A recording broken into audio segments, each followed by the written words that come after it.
तो पहले तो ये समझें कि ये सोशल हार्मनी है क्या, फिर उसके अपन घटकों की बात करेंगे कि ये सोशल हार्मनी क्या है। ये समझेंगे तो फिर उसके घटक अपन को दिखाई देंगे। अब देखो दो शब्द दिखाई दे रहे हैं, सोशल और हार्मनी। सामाजिक, तो सामाजिक का तो मतलब हम समझते हैं जो समाज है हमारा, सामाजिक, समाज, सोशल, सोसाइटी। तो दरअसल सामाजिक समरसता, यदि हम इसको साधारण अर्थ में समझे तो सामाजिक समरसता का अर्थ होता है कि समाज में किसी भी प्रकार का भेदभाव नहीं होना चाहिए। समाज में किसी भी प्रकार का भेदभाव नहीं होगा, तब जाके जो स्थापना होगी उसको कहेंगे सामाजिक समरसता। भेदभाव आप जान रहे हैं ना, जाति के आधार पर, धर्म के आधार पर, लिंग के आधार पर, रंग के आधार पर, किसी भी आधार पर यदि भेदभाव है तो फिर समरसता स्थापित नहीं होगी। तो किसी भी प्रकार का भेदभाव रहित समाज बनाना है, तभी जाके सामाजिक समरसता स्थापित होगी। तो देखो दरअसल हम सामाजिक समरसता, सामाजिक समानता के ऊपर रख सकते हैं, लेकिन सामाजिक समरसता सामाजिक समानता के एक कदम ऊपर है। भाई सामाजिक समानता में हम ये बता देते हैं कि समाज में किसी भी प्रकार का भेदभाव नहीं होना चाहिए, तब सोशल इक्वलिटी की स्थापना होगी। लेकिन ये एक कदम ऊपर की बात है। अंग्रेजी वर्ड है हार्मनी, इससे समरसता का आपको एक्चुअल मीनिंग समझ आएगा। इसको हम अपने शरीर के उदाहरण से समझते हैं। जैसे हमारा शरीर, हमारे शरीर में बहुत सारे अंग हैं। भाई हाथ पे नहीं, आँख से हमको दिख रहा है, शरीर के अंदर हार्ट है, लीवर है, किडनी है, और आप जानते हो कितने एंजाइम और पता नहीं क्या क्या है, कुछ भी नहीं है। अब आप इसमें कह नहीं सकते कि ये इम्पोर्टेंट है, ये इम्पोर्टेंट नहीं है। भाई जैसे अपन कह रहे हैं हार्ट, हार्ट तो बहुत ज्यादा इम्पोर्टेंट है, यदि हार्ट ही नहीं रहेगा तो आदमी मर जाएगा। लेकिन बाकी शरीर के अंग भी महत्वपूर्ण है। दूसरी बात क्या है, इन शरीर के अंगों में एक हार्मनी होती है। हार्मनी का मतलब होता है एक संगतता होती है। हार्ट अपना काम कर रहा है, किडनी अपना काम कर रहा है, लीवर अपना काम कर रहा है, एंजाइम अपना काम कर रहा है, सब अपना अपना काम कर रहे हैं। और सब अपना अपना काम इस सुसंगतता से कर रहे हैं कि हमारे शरीर में एक सामंजस्य बना हुआ है। भाई आपने खाना खाया, खाना पच रहा है, हार्ट खून को पंप कर रहा है, किडनी सब कुछ अपना, सब अपना अपना काम कर रहे हैं। इस कारण से कहें हमारे शरीर में हार्मनी बनी हुई है। इसको आप ऑर्केस्ट्रा के उदाहरण से भी समझ सकते हैं। ऑर्केस्ट्रा, आपने कभी देखा ऑर्केस्ट्रा? ऑर्केस्ट्रा में विभिन्न वाद्य यंत्र रहते हैं। कोई तबला बजा रहा है, कोई हारमोनियम बजा रहा है, कोई बांसुरी बजा रहा है, कोई कुछ बजा रहा है, कोई कुछ बजा रहा है, सब अपना अलग अलग बजा रहा है। ऑर्केस्ट्रा में तो यही होता है ना। लेकिन उन सबके मिलने से क्या निकलता है?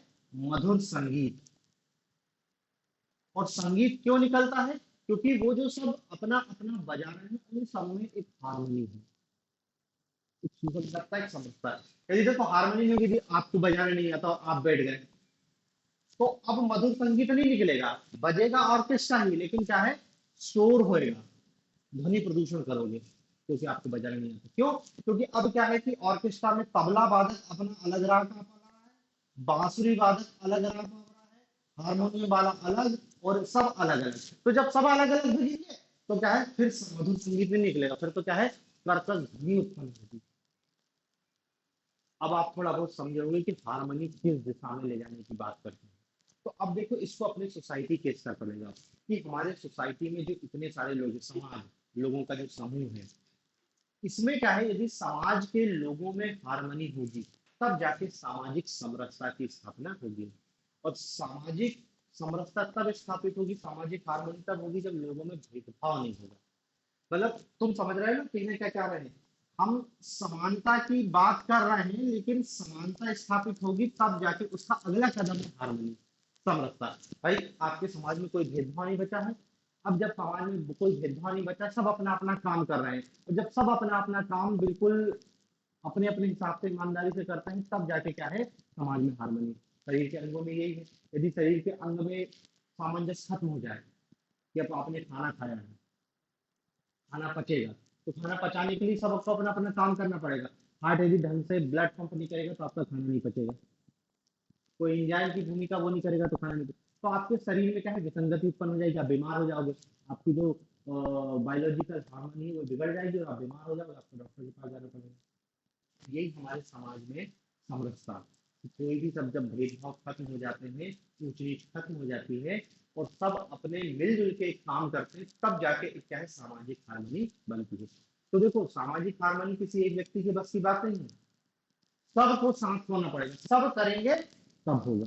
यदि कोई एक राउंड चलेगा तो भी आपकी सामाजिक समरसता खत्म हो जाएगी।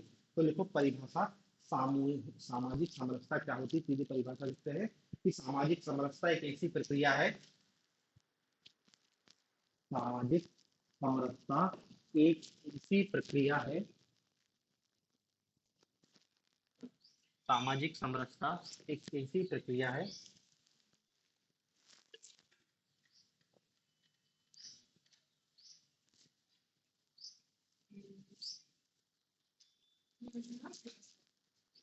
सामाजिक समरसता एक ऐसी प्रक्रिया है जहां जाति धर्म भाषा, जहां जाति धर्म भाषा,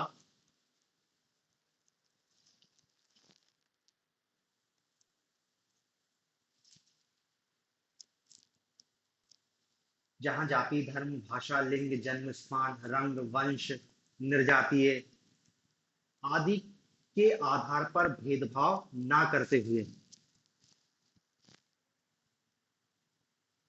मतलब और भी जितनी प्रकार का डिस्क्रिमिनेशन होता है इकोनॉमिक आधार पर, जो भी हो सकता है, जितने चाहो लिख सकते हैं। तो अपन एक दो उदाहरण के लिए बता दिए, आदि के आधार पर भेदभाव ना करते हुए सभी के प्रति,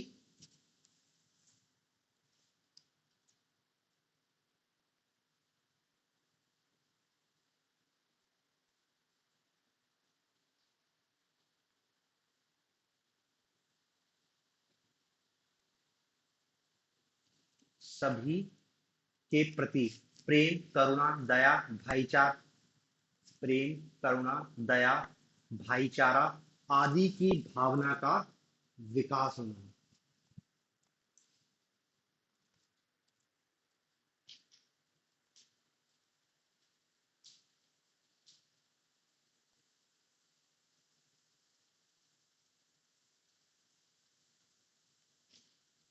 आदि की भावना का विकास होना है, समझ रहे ना, कि सभी प्रकार का डिस्क्रिमिनेशन खत्म करना है और प्रेम करुणा दया, ये भावनाओं का विकास करना है। ये क्या है, मतलब देखो आप सीधे सीधे इसको ऐसा समझ सकते हो, जैसे परिवार है आपका, ठीक है, परिवार में क्या है, परिवार के सदस्य हैं।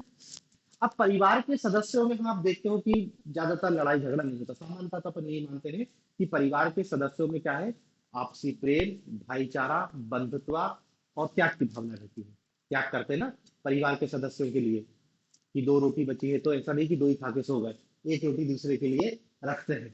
ऐसे बहुत छोटे छोटे कामों को करते हैं, तो परिवार में हम देखते हैं कि प्रेम और भाईचारा रहता है। तो जो प्रेम भाईचारा परिवार के स्तर पर रखना है, उसी को आपको समाज के स्तर पर लाना है, तो वो सामाजिक समरसता हो जाएगी। लिख लो, अर्थात समरसता का अर्थ आपस में एकजुटता की भावना है।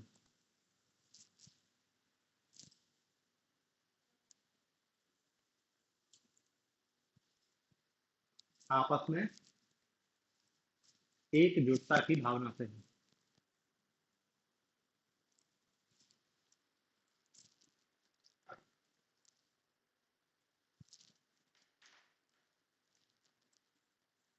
कि सामाजिक समरसता की परिभाषा है। अब एक और परिभाषा लिखना, राधा कमल मुखर्जी के अनुसार, राधा कमल समाजशास्त्री है, राधा कमल मुखर्जी, आर के मुखर्जी,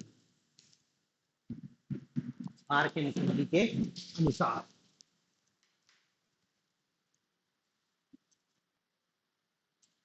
समरसता का अर्थ समाज को एकजुट करना एवं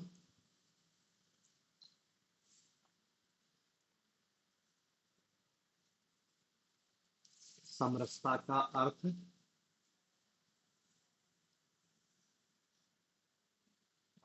समाज को एकजुट करना एवं पारस्परिक भेदभाव को समाप्त करना।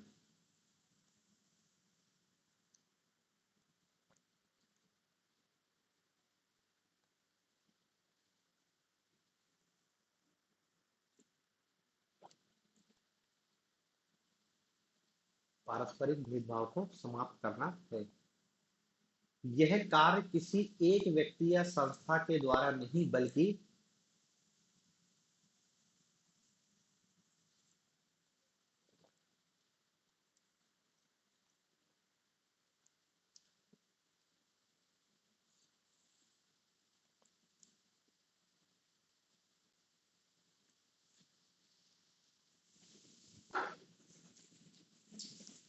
यह कार्य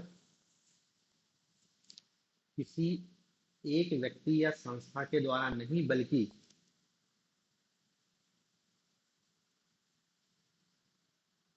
यह जागरूक लोगों के सामूहिक प्रयासों के माध्यम से ही जागरूक लोगों के सामूहिक प्रयासों के माध्यम से ही किया जा सकता है।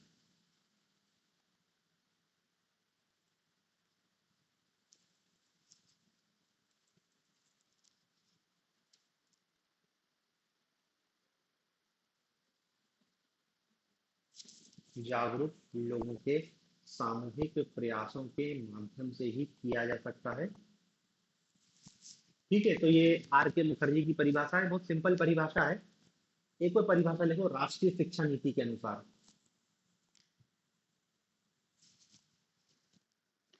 राष्ट्रीय शिक्षा नीति के अनुसार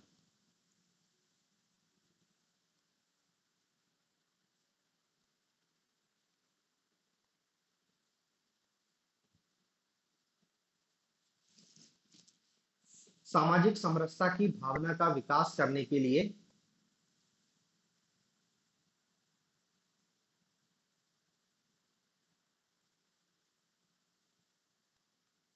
सामाजिक समरसता की भावना का विकास करने के लिए विद्यार्थियों विद्यार्थियों में जीवन के प्रति व्यापक दृष्टिकोण उत्पन्न करना,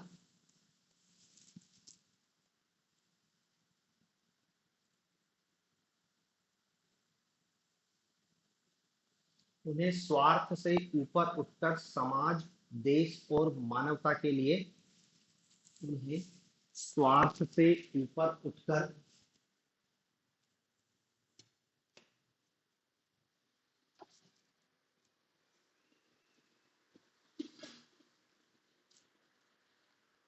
स्वार्थ से ऊपर उठकर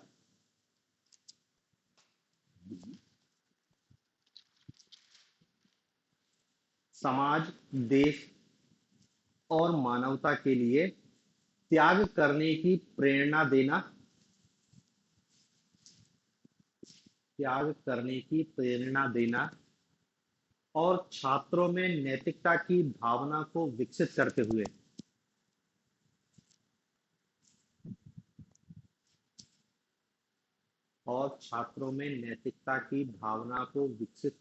हुए उनके चरित्र को ऊंचा बनाना है। उनके चरित्र को ऊंचा बनाना है।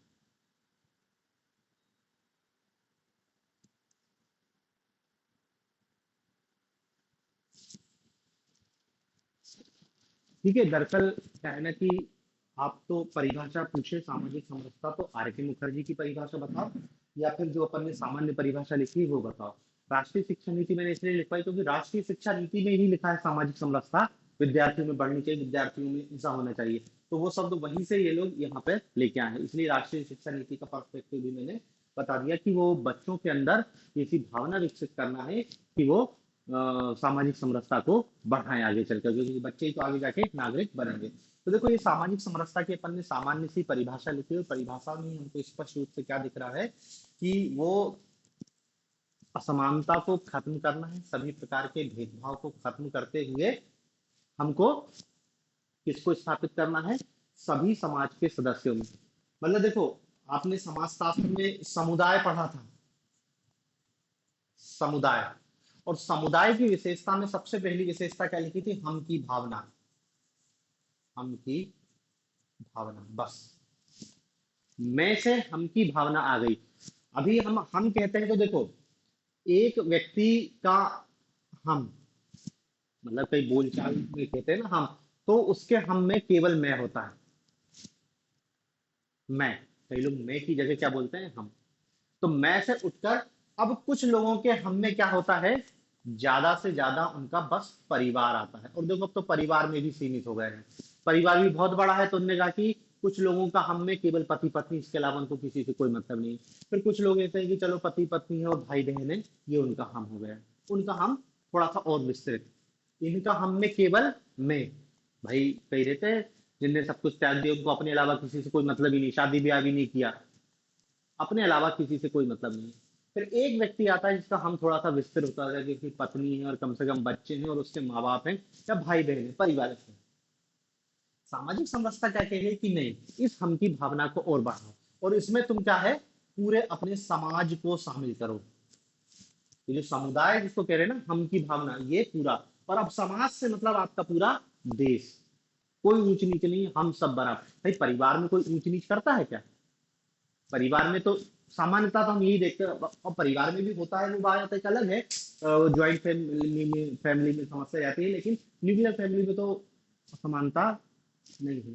पति पत्नी है, अविवाहित बच्चे हैं, सभी बच्चे उनकी नजर में समान है। कोई बच्चा गधा भी है, होशियार भी है, उससे कोई फर्क नहीं पड़ता। डांटेंगे पीटेंगे जरूर, लेकिन ऐसा नहीं है कि जो होशियार है उसको ज्यादा हमें खिला रहे, गधे को मार्क भगा दे रहे। सबके साथ समान व्यवहार किया जाता है, सभी में आपस में प्रेम और सौहार्द रहता है। तो जब वो कह रहे हैं कि इसको तुम परिवार से बढ़ाकर क्या है अपने पूरे समाज पर लाओ, समाज में कोई भेदभाव नहीं होना चाहिए, कोई ऊंच नीच नहीं होनी चाहिए, कोई डिस्क्रिमिनेशन नहीं होना चाहिए, आपस में सब प्रेम सौहार्द और भाईचारे के साथ रहें। तो यही जब भावना क्या है समाज के स्तर पर लाई जाती है, उसे ही हम सामाजिक समरसता कहते हैं। अब देखो ये सामाजिक समरसता आपको भारतीय संस्कृति से भी जोड़ सकते हैं। भाई भारतीय संस्कृति की विशेषताओं में हमने क्या लिखा है, वसुधैव कुटुंबकम, वसुधैव कुटुंबकम। तो वसुधैव कुटुंबकम क्या है, ये तो हम की भावना को और विस्तार कर रही है, कि हम तो कह रहे हैं कि आप अपने समाज को एक मानो, देश को एक मानो। वसुधैव कुटुंबकम तो एक कदम आगे वो क्या कह रही है, कि ये पूरी दुनिया आपका कुटुंब है, पूरी दुनिया आपका परिवार है। अब आपकी मतलब देखो, मैं का विस्तार परिवार, हम परिवार से विस्तार समाज, वसुधैव कुटुंबकम, इसका और ज्यादा विस्तार क्या है कि भैया ये पूरी पृथ्वी में सब कोई मेरे आपस में भाई बन गए हैं। वसुधैव कुटुंबकम तो भारतीय संस्कृति भी सामाजिक समरसता की स्थापना करती है। भारतीय संस्कृति में वसुधैव कुटुंबकम की अवधारणा, भारतीय संस्कृति में ही फिर अवधारणा क्या है, सर्वे भवन्तु सुखिनः। तो ये भी तो एक प्रकार का क्या है, सामाजिक समरसता को और विस्तारित कर रहा है ना, कि हम तो ना केवल अपने देश अपने नागरिकों, हम तो इस सृष्टि के सभी जीवों के कल्याण की बात करते हैं। सर्वे भवन्तु सुखिनः हमारी भारतीय संस्कृति का एक अभिनय है, उसका एक मुख्य तत्व, उसकी एक मुख्य विशेषता है। मतलब देखो मैं आपको इसलिए इस दृष्टिकोण से बता रहा हूँ कि भारतीय संस्कृति और सामाजिक समरसता को जोड़ के क्वेश्चन पूछ सकता है। भारतीय संस्कृति सामाजिक समरसता को पोषित करती है या उसको आगे बढ़ाती है, कुछ भी जोड़ के क्वेश्चन पूछ सकता है। ठीक है ना, या भारतीय संस्कृति में सामाजिक समरसता, तो फिर आपको ये लिखना है वसुधैव कुटुंबकम, सर्वे भवन्तु सुखिनः। और हमारे जो भी संस्कृति में अतिथि देवो भव की भावना होती है, या फिर जो समानता की भावना को प्रमोट किया जाता है, वो सब क्या है सामाजिक समरसता के ही अंतर्गत किया जाता है। तो संस्कृति से भी जोड़ेगा तो ये हमारी संस्कृति की जो बातें हैं वही क्या है सामाजिक समरसता की स्थापना को आगे बढ़ाती है। ठीक है।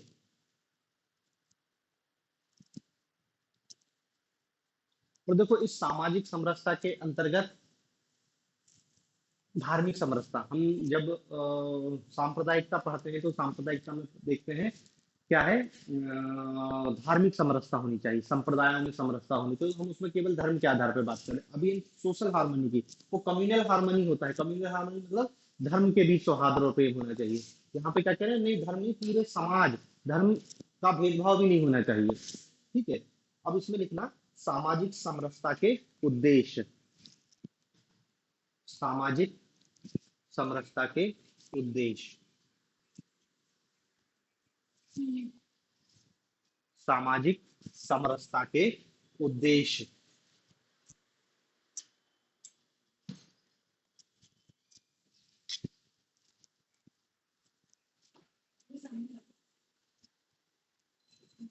सामाजिक समरसता के उद्देश्य। पहला पॉइंट देखो, सामाजिक समानता एवं एकता की भावना का विकास करना।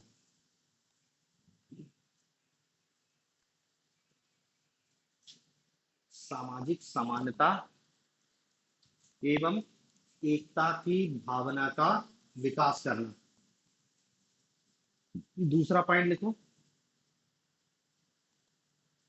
एकाधिकारों के स्थान पर समान अधिकार की स्थापना करना।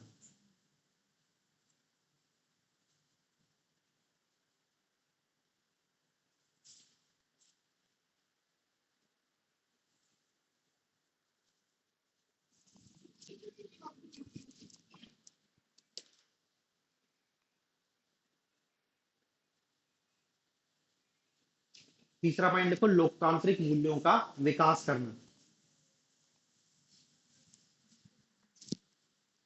लोकतांत्रिक मूल्यों का विकास करना।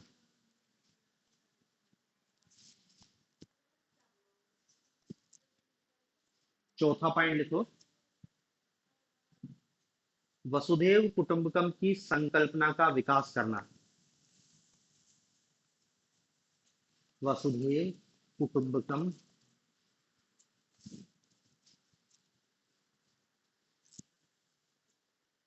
की संकल्पना का विकास करना।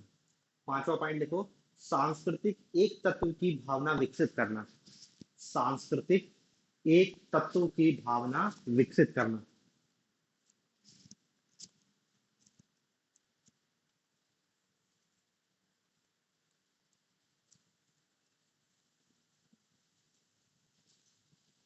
फिर सामाजिक एकीकरण की स्थापना करना।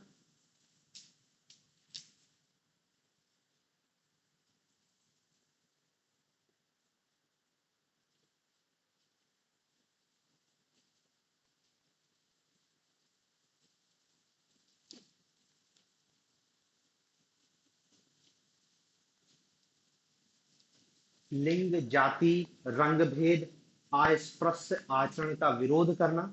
लिंग जाति रंग भेद मतलब लिंग भेद, जाति भेद, रंग भेद एवं अस्पृश्यता के आचरण का विरोध करना और एक भेद रहित श्रेष्ठ समाज का निर्माण करना। एक भेद रहित श्रेष्ठ समाज का, जिसमें कोई डिस्क्रिमिनेशन नहीं है, उस श्रेष्ठ समाज का निर्माण करना।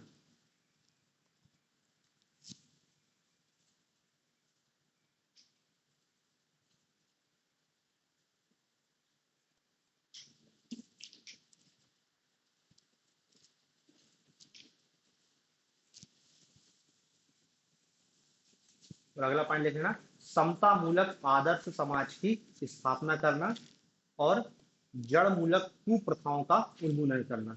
समता मूलक आदर्श समाज की स्थापना करना और जड़ मूलक सामाजिक कुप्रथाओं का अंत करना। जड़ मूलक सामाजिक कुप्रथाओं का अंत करना।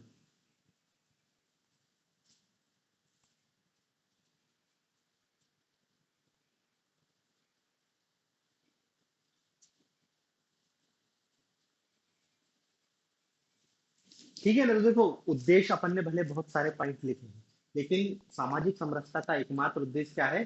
तमाम सामाजिक भेदभावों का अंत करते हुए एक समता मूलक समाज की स्थापना करना, भेद रहित समता मूलक एक आदर्श समाज की स्थापना करना ही इस सामाजिक समरसता का उद्देश्य है। अपन इसको अलग अलग पॉइंट में लिखे हैं। आंसर आप लिखोगे तो पहले सामाजिक समरसता की परिभाषा, फिर एक लाइन में उद्देश्य और फिर आगे की बात। ठीक है, तो ये सामाजिक समरसता के उद्देश्य हो गए। अब लिखना, हम्म, अपन सीधे टॉपिक पे जाते हैं। अपन को उनने सिलेबस में दिया है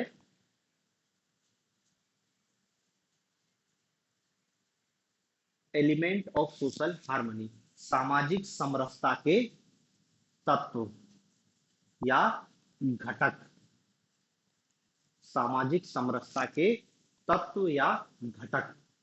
देखो तत्व या घटक में सीधी हम वो बात कर रहे हैं कि वो कौन सी चीजें हैं जो सामाजिक समरसता की स्थापना करने में मदद करती हैं, या वो कौन सी संस्थाएं हैं, वो क्या चीज है समाज में जो सामाजिक समरसता को बढ़ाते हैं। बाधाओं में अपन बाधा लिखेंगे।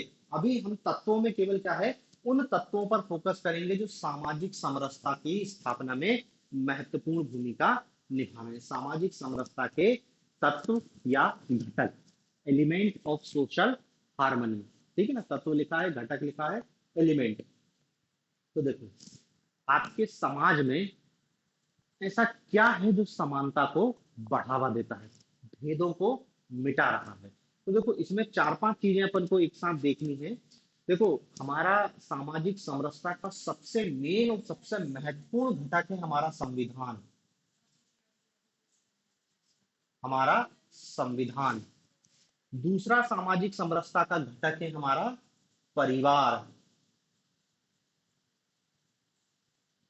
तीसरा सामाजिक समरसता का हमारा घटक है अ, आपका एजुकेशन सिस्टम, आपकी शिक्षा। चौथा सामाजिक समरसता का घटक है सिविल सोसाइटी, नागरिक समाज। नागरिक समाज। पांचवा इसका घटक है सरकार। सरकार या इसको प्रशासन कह लो, बात एक ही है। ठीक है। फिर एक और इसका घटक बता सकते हैं आप, जिसको कह सकते हैं आपके रीति रिवाज। रीति रिवाज। ठीक है। एक इसी को बता सकते हैं सामाजिक विधान, सोशल लॉ। ठीक है। और इसमें आप बता सकते हो आपकी मीडिया, ये भी कम्युनल वो सोशल हार्मनी को बढ़ाने वाली हो सकती है, सामाजिक समरसता का पोषक। आपका लिटरेचर, साहित्य, ये भी। ठीक है ना। तो देखो, ये सामाजिक समरसता के घटक हैं। अब इन्हीं घटकों को अपन को थोड़ा सा डिटेल में बताना है, क्योंकि देखो यही सबसे महत्वपूर्ण है। हमारे सिलेबस में केवल इतने लिख के दिया है, सामाजिक समरसता के घटक। ये जो शुरू का हमने लिखा वो तो अपने इसलिए लिखा कि मान लो 3 नंबर में पूछे, पेपर में भी क्वेश्चन पूछेगा तो सबसे ज्यादा संभावना इसी की, क्योंकि सबसे मेन यही वो आपको यही पढ़वाना चाह रहा है कि सोशल हार्मनी कैसे लाई जाती है समाज में, उनके घटक कौन कौन से हैं। तो देखो, सबसे पहला घटक तो क्या है, संविधान। अब मेरे हिसाब से आपको इसमें पता होना चाहिए कि कैसे ये सामाजिक समरसता ला रहे हैं। जैसे पहला पॉइंट, संविधान। बताओगे संविधान कैसे सोशल हार्मनी ला रहा है समाज में?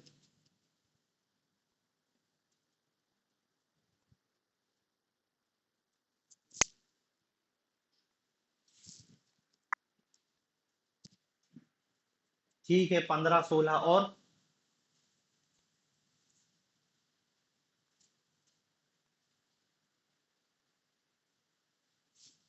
हाँ, प्रस्तावना, हम शब्द ही से शुरू हो रही है, वो भी सोशल हार्मनी है। और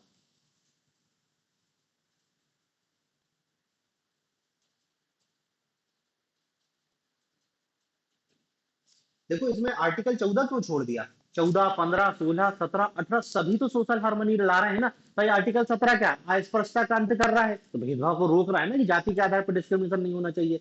14 क्या बता रहा है, कानून विधि के समक्ष समानता होगी, कि कानून की नजर में सब समान है। तो 14 से लेकर 18 तक पूरे सोशल हार्मनी। फिर 25 26 भी जो सामाजिक और सांस्कृतिक स्वतंत्रता का अधिकार दे रहे हैं, वो भी सामाजिक समरसता को बढ़ाने का अधिकार दे रहे हैं। तो हमारा संविधान में तो बहुत सारी, हमारे जो डीपीएस मीन्स है, नीति निर्देशक तत्व, हमारे मौलिक अधिकार, ये सब सामाजिक समरसता को बढ़ाने वाले हैं। भाई नीति निर्देशक तत्वों में भी कहा गया है ना कि भाई संपत्ति का अहितकर संकेंद्रण ना हो, मतलब वो जो डीपीएस मीन्स है वो क्या कर रहे हैं, आपके आर्थिक विभेद, आर्थिक आधार पर जो भेदभाव हो रहा है उसको समाप्त करने की कोशिश कर रहा है। तो देखो, हमारे यहाँ हमारा सबसे मजबूत और सबसे मेन सामाजिक समरसता का घटक है हमारा संविधान, जो बहुत ताकत से सामाजिक समरसता स्थापित करता है। प्रस्तावना में भी आप पढ़ोगे, सामाजिक आर्थिक राजनीतिक न्याय, न्याय, सामाजिक न्याय की बात करता, आर्थिक न्याय की बात करता, राजनीतिक न्याय, ये सब क्या है, ये सब सामाजिक समरसता। समानता, भेद, समानता नहीं होनी चाहिए, भेद नहीं होना चाहिए, और सभी लोग मिलजुल के रहेंगे। तो हमारा संविधान सामाजिक संरचना का समरसता स्थापित करने वाला सबसे मेन और सबसे मजबूत तत्व है। संविधान में आप इतने सारे प्रावधान बता सकते हो, पूरा निबंध लिख सकते हो कि भारतीय संविधान सामाजिक समरसता की स्थापना करता है। जितना लिखोगे उतना कम है। हर आर्टिकल कहीं ना कहीं सामाजिक समरसता, मतलब उन आर्टिकलों को छोड़ देते हैं जो प्रशासनिक और संरचना, बाकी जहां भी आपको समाज और ये सब दिखाए वो सब सामाजिक समरसता वाले ही हैं। तो लिखो पहला संविधान। देखो भारतीय संविधान में सामाजिक न्याय एवं समता की स्थापना, ऐसा लिखना, भारतीय समाज में सामाजिक न्याय एवं समता की स्थापना करने और एक प्रगतिशील समाज की नींव रखने में भारतीय संविधान का महत्वपूर्ण रोल है।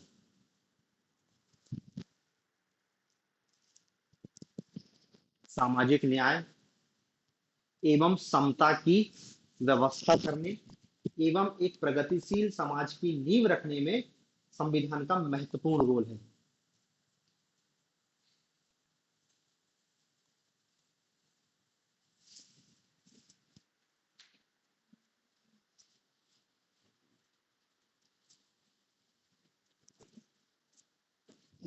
सामाजिक न्याय एवं समता की व्यवस्था करने तथा एक प्रगतिशील समाज की नींव रखने में भारतीय संविधान का महत्वपूर्ण रोल है, या महत्वपूर्ण भूमिका है।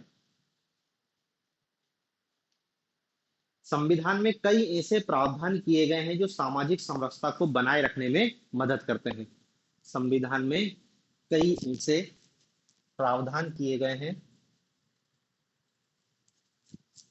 जो सामाजिक समरसता को बनाए रखने में मदद करते हैं।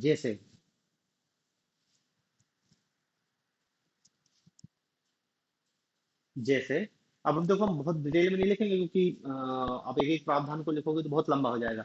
जैसे संविधान की प्रस्तावना में हम भारत के लोग,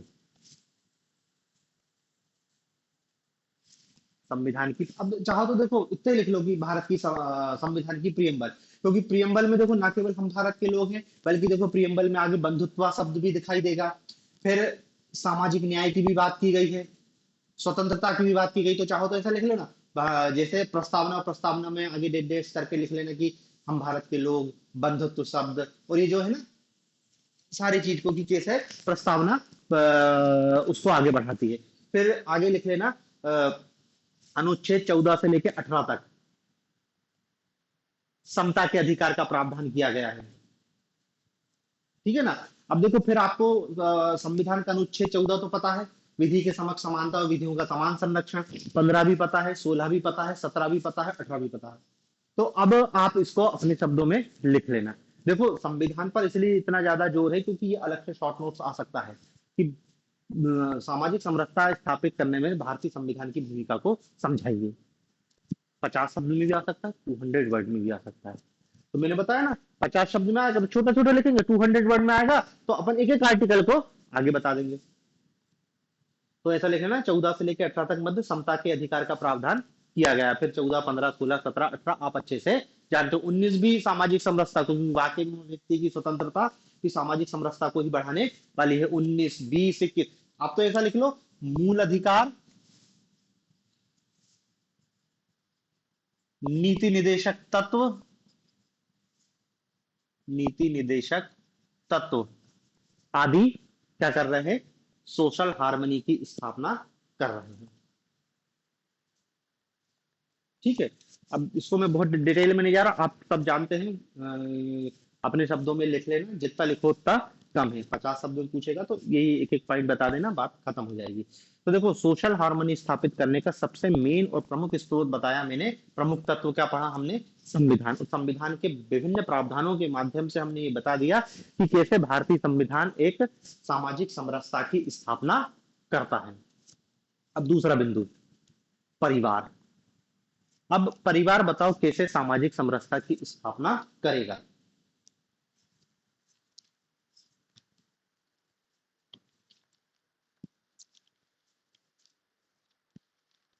क्या परिवार का कोई रोल है सामाजिक समरसता स्थापित करने में?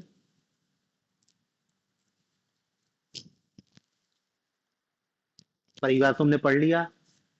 हाँ ठीक है, परिवार समाज की इकाई है। तो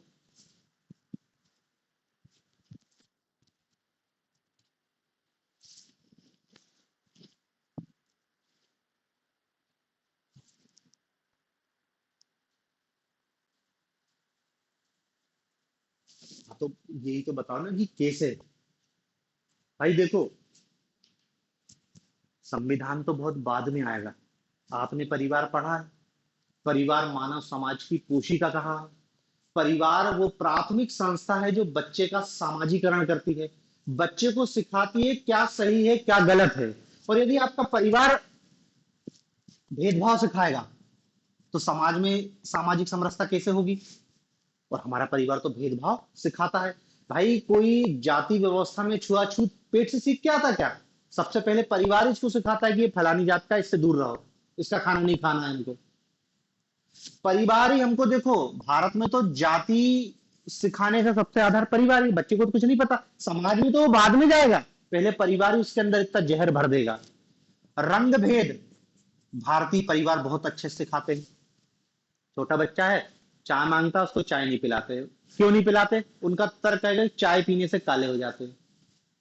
पहली बात तो इसमें कोई साइंटिफिक लॉजिक नहीं है कि चाय पीने से काले हो जाते हैं। सवाल यहाँ पे हम ये कह रहे हैं कि उसको ऐसा क्यों बता रहे हो कि चाय पीने से काले होते हैं और काला होना गलत है। मतलब बच्चे के मन में ये भर दिया कि जो गोरा होता है वो श्रेष्ठ होता है और जो काला होता है वो निम्न होता है। और भारत की आधी जनता काली है, आधी के आधी से ज्यादा। जो रंग भेद है वो कहां से सीखा बच्चे ने? परिवार से। लिंग भेद भी हम सिखाते हैं। लड़का और लड़की, लड़के का काम अलग है, लड़की के काम अलग है। लड़के को पहनने की पूरी आजादी कपड़ा, लड़की पे थोड़ा रिस्ट्रिक्शन है। लड़का कहीं भी घूमे आवारा जैसा, कोई दिक्कत नहीं। लड़की तो जो बच्चों के मन में लड़का और लड़की, जब वो बच्चे इस माहौल में बड़े होते हैं तो वो लड़के को पता चल जाता है कि मैं लड़का हूं और मेरे कुछ विशेषाधिकार हैं। लड़की के मन में ये बात बैठ जाती है कि मैं लड़की हूं और मेरी कुछ सीमाएं हैं। ये कहां से सीखा? ये उसके परिवार से सीखा। तो देखो, यदि आपका परिवार डिफॉल्ट है तो समाज में तो, जब तक परिवार आपको प्रेम, दया, सौहार्द ये चीज नहीं सिखाएगा। प्रेम क्या सिखा रहा है? परिवार क्या सिखा रहा है? भेदभाव करना, घृणा करना, लड़ाई झगड़ा करना, असमानता की बात करना, आपको श्रेष्ठ और अश्रेष्ठ। आप ब्राह्मण परिवार में हो तो ब्राह्मण परिवार में आपको पता चल जाएगा, बता दिया जाएगा कि तुम ब्राह्मण हो, तुम ब्राह्मण हो, तुम ब्राह्मण हो। तुम दलित फैमिली में तो तुमको बताया जाएगा कि अपन दलित हैं, अपन दलित हैं, तो ये जो बच्चे के मन में भर रहा है, ये सबसे कौन? परिवार। तो मतलब देखो, यदि आपका परिवार डिफॉल्ट है तो आपका संविधान कुछ नहीं कर सकता, क्योंकि संविधान तो बहुत बाद में आएगा। जब व्यक्ति 5 साल हो जाएगा, फिर वो स्कूल जाएगा, उसके मन में बहुत सारी आपने भेदभाव भर दिया है। 5 साल का बच्चा स्कूल जा रहा है, आपने उसको बिगाड़ दिया है, आपने उसके मन में बहुत जहर भर दिया है। धर्म के आधार पे मुसलमान ऐसा है, मुसलमान वैसा है, हिंदू, मुसलमानों की मन हिंदू ऐसे, हिंदू वैसे। ये कहां से भरा? ये आपके परिवार नहीं भरा। और फिर परिवार मिलकर ही समाज बनता है। तो जब परिवार ही जहर भर रहा है तो समाज में तो जहर आएगा। जब इतना जहर रहेगा तो सोशल हार्मनी कैसे स्थापित होगी? तो यदि आपको अपने समाज में सोशल हार्मनी स्थापित करनी है तो शुरुआत परिवार से करनी है। परिवार यदि रंग भेद नहीं सिखाएगा, परिवार यदि नस्ल भेद नहीं सिखाएगा, परिवार यदि जाति भेद नहीं सिखाएगा तो उसको पता नहीं चलेगा। और हो सकता है कि वो समाज में भी फिर ना पता चले। अब आप कोशिश कर रहे हो कि सामाजिक समरसता रहे, संविधान में प्रावधान करे, आर्टिकल 17 ला रहे कि अस्पृश्यता नहीं होनी चाहिए, सामाजिक विधान बना दे रहे। अस्पृश्यता उन्मूलन अधिनियम 1955, सिविल राइट प्रोटेक्शन एक्ट, अनुसूचित जाति जनजाति निवारण अत्याचार निवारण अधिनियम 1989 कानून बना दिया आपने। लैंगिक भेदभाव को रोकने के लिए कानून बना दिया। लेकिन परिवार, परिवार ही जब बच्चे के मन में जहर भरेगा तो जब वो बच्चा बड़ा होगा तो जहर ही उगलेगा। वो तो उसकी क्या गलती है? तो मेन रोल तो परिवार, क्योंकि देखो आप परिवार पहले पढ़ते थे, परिवार बहुत इंपॉर्टेंट रोल निभाता है। मानव स्वभाव की कोशिका है। बच्चे का पहला सामाजिकरण परिवार में ही होता है। परिवार से ही सीखता क्या सही है क्या गलत है, क्या अच्छा है क्या बुरा है, कौन अच्छे हैं कौन बुरे हैं। समाज में तो बाद में जाएगा। एक तैयार होगा अब वो समाज में जाएगा, अब वो फिर देखेगा सुनेगा समाज। और फिर देखो, समाज क्या से मिला? परिवार से मिलकर समाज बना ना। तो जो मूल्य उसको परिवार ने भरे हैं वही उसको समाज में भी दिखाई दे रहे हैं। समाज में उन्होंने देखा जाति व्यवस्था, उनका ब्राह्मण ब्राह्मण एक है, ये एक हो गए, अपनी जाति है तो ये एक हो गई, वो इसको समाज में, तो वो उसके अंदर घर कर जाएगी। अब वो जब बड़ा होगा, एक नागरिक बनेगा, तो उसके अंदर रंग भेद, जाति भेद, नस्ल भेद, लैंगिक भेद सब होंगे। तो परिवार मेन है। और भारतीय परिवार तो सोशल हार्मनी के सबसे बड़े दुश्मन है, क्योंकि इतनी गलत बातें बच्चों के मन में भर दी जाती है। और वही बच्चा फिर जब समाज में पहुंचता है, समाज का एक सदस्य बनता है, तो फिर उसको दिखाई देगा। फिर जब वो वोट डालने जाएगा, फिर उसको जान लेंगे कि नहीं नहीं, जाति के आधार पे वोट नहीं करना चाहिए। क्यों? जब वो शादी करने के लिए लड़की देखता तो उसको बता दिए कि जाति में लड़की देखना है।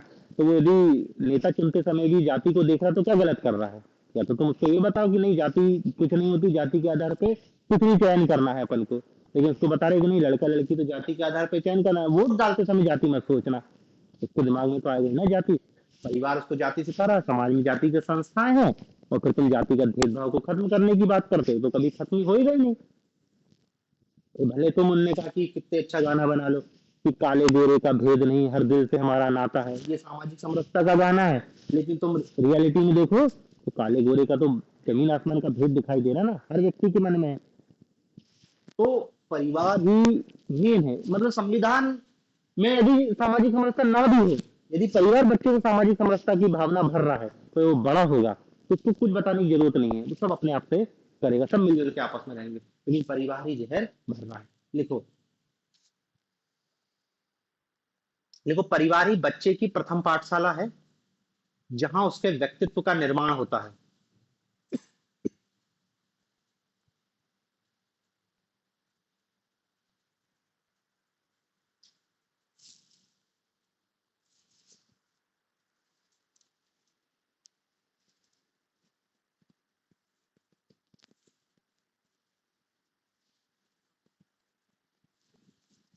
परिवार ही बच्चे की प्रथम पाठशाला है, जहां उसके व्यक्तित्व का निर्माण होता है।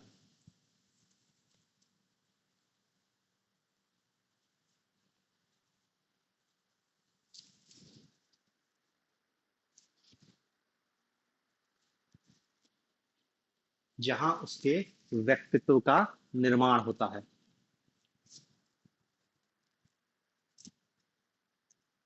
परिवार के द्वारा दी गई शिक्षाएं जीवन पर्यंत आत्मसात होती रहती है।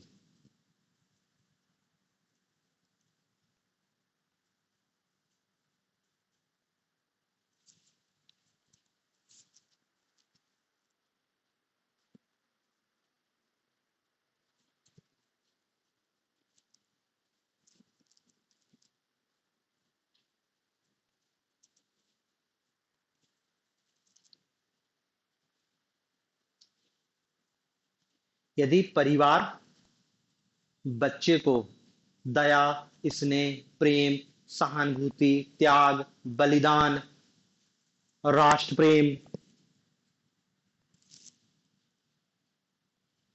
आदि का पाठ सिखाएगा, आदि का पाठ सिखाएगा, तो समाज में सामाजिक समरसता की स्थापना होगी।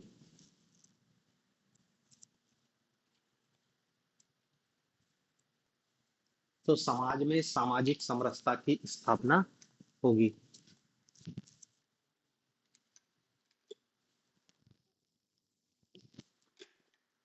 और यदि परिवार जाति भेद, रंग भेद, लिंग भेद, धार्मिक भेद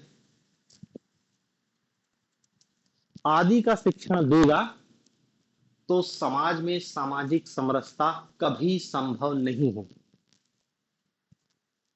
समाज में सामाजिक समरसता कभी संभव नहीं है।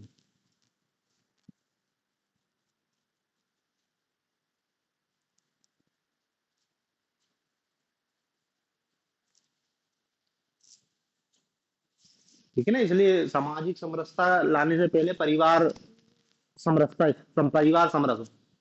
क्योंकि देखो, इस परिवार ने एक व्यक्ति को भेदभाव सिखाया।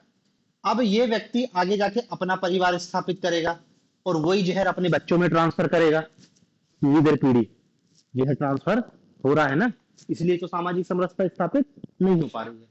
तो सब संविधान और दूसरा महत्वपूर्ण इंस्टीट्यूशन है जो स्थापित करेगा, वो क्या है? आपका परिवार। क्योंकि परिवार ही समाज की इकाई है। समाज परिवार से मिलकर बना। समाज कोई अमूर्त, भले हम उसको अमूर्त कह रहे हैं, लेकिन वो परिवारों से मिलकर बना। ये परिवार हटे तो समाज ही खत्म हो गया। भाई, लोगों से मिलकर परिवार बना है, परिवार से मिलकर समाज बना है। और परिवार ही व्यक्ति को सिखाता है बच्चे को। देखो जो बड़े हो गए उनके अंदर से भाई, देखो अब जैसे आप 25 25 साल 30 साल के हो गए, आपके अंदर भारत में पैदा हुए तो आपके अंदर रंग भेद होगा ही होगा, नस्ल भेद आप होगे ही होगे, जातिगत भेदभाव आपके अंदर होगा ही होगा। कोई व्यक्ति कितने खेले उसके अंदर वो भावना विकसित ही अंदर तक, क्यों? क्योंकि बचपन से सिखाया गया, और बचपन में सीखी गई बातें बच्चे के मतलब वो आपके अंदर चली गई, वो हटेगी नहीं। अब हम तुमको कितने ही पढ़ा दें, कितना ही समझा दें, बहुत मुश्किल है ये चीजें निकलना। लैंगिक भेद कितने बच्चों को बता दो, नहीं, वो तो देखेगा उसके बचपन से ही देख रहा है, क्योंकि परिवार में तो यही हो रहा है। तीसरा लिखना,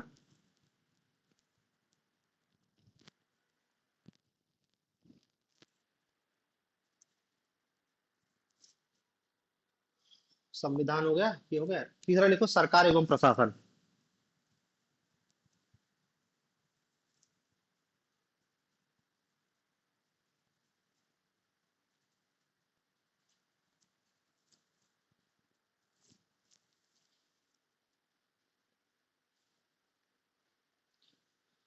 देखो सरकार के तीनों अंग, व्यवस्थापिका, कार्यपालिका, न्यायपालिका, विधायिका, कार्यपालिका और न्यायपालिका, सरकार के तीनों अंग, कार्यपालिका, विधायिका, न्यायपालिका,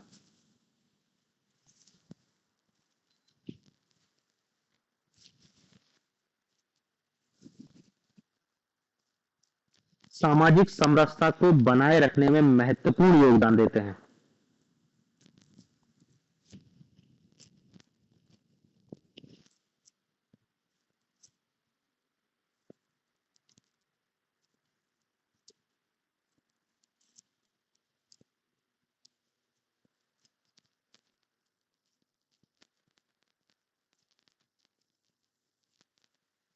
व्यवस्थापिका, वो सॉरी ऐसे लिखना, विधायिका, विधायिका समाज में समता स्थापित करने और भेदभाव को समाप्त करने के लिए विभिन्न कानूनों का निर्माण करती है।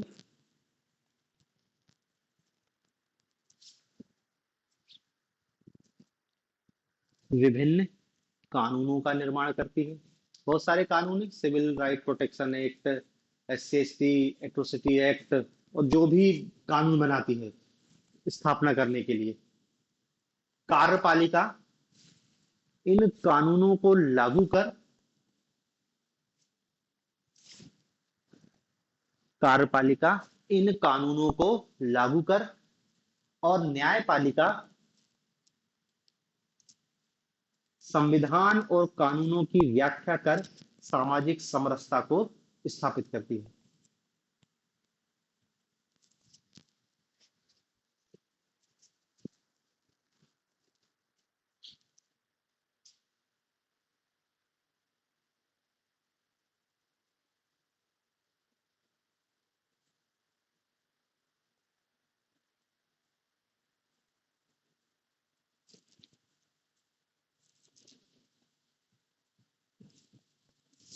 समझ रहे ना भाई? भारतीय संविधान में तो लिखा है कि धर्म, मूल, वंश, जाति, लिंग के आधार पर भेद नहीं किया जाएगा। तो अब ये सरकार की जिम्मेदारी है कि वो ऐसी नीतियां बनाए कि जिसमें धर्म, लिंग, जाति, वंश, मूल स्थान आदि किसी भी आधार पर भेदभाव ना हो। विधायिका ऐसे कानून बनाएगी, कार्यपालिका देखेगी कि उनको लागू करने में कोई भेदभाव तो नहीं हो रहा है, तो फिर न्यायपालिका ये देखेगी कि सरकार ने जो कानून बनाई है और जो लागू कर रही है उसमें संविधान में जो समरसता बताई गई वो है कि नहीं, ये चेक करेगी न्यायपालिका। तो सरकार के तीनों अंग सामाजिक समरसता की स्थापना करने में महत्वपूर्ण भूमिका निभाते हैं। क्योंकि तो देखो सरकार सामाजिक समरसता स्थापित नहीं करेगी तो संविधान में कुछ भी लिखा रहे, संविधान तो एक बड़ा दस्तावेज हो जाएगा जिसको मान ही नहीं जाएगा। तो सरकार की बहुत महत्वपूर्ण भूमिका है सामाजिक समरसता स्थापित करने में।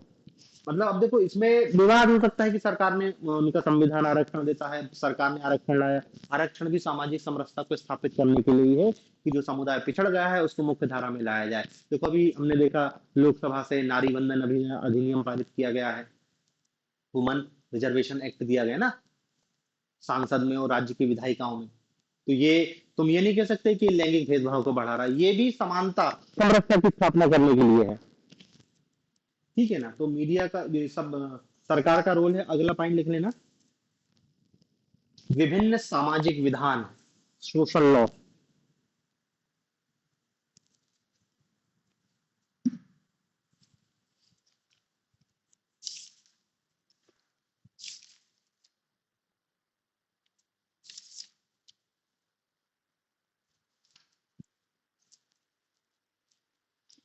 देखो, सामाजिक विधान भी समरसता को बढ़ाने में सहायक सिद्ध होते हैं।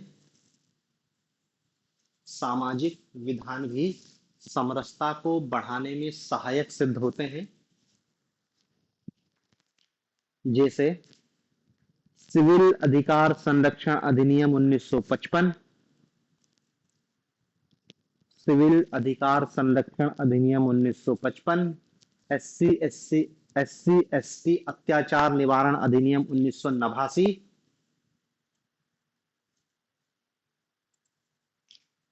अनुसूचित जाति एवं जनजाति अत्याचार निवारण अधिनियम 1989 जाति अस्पृश्यता और जातिगत भेद को समाप्त कर सामाजिक समरसता को स्थापित करते हैं।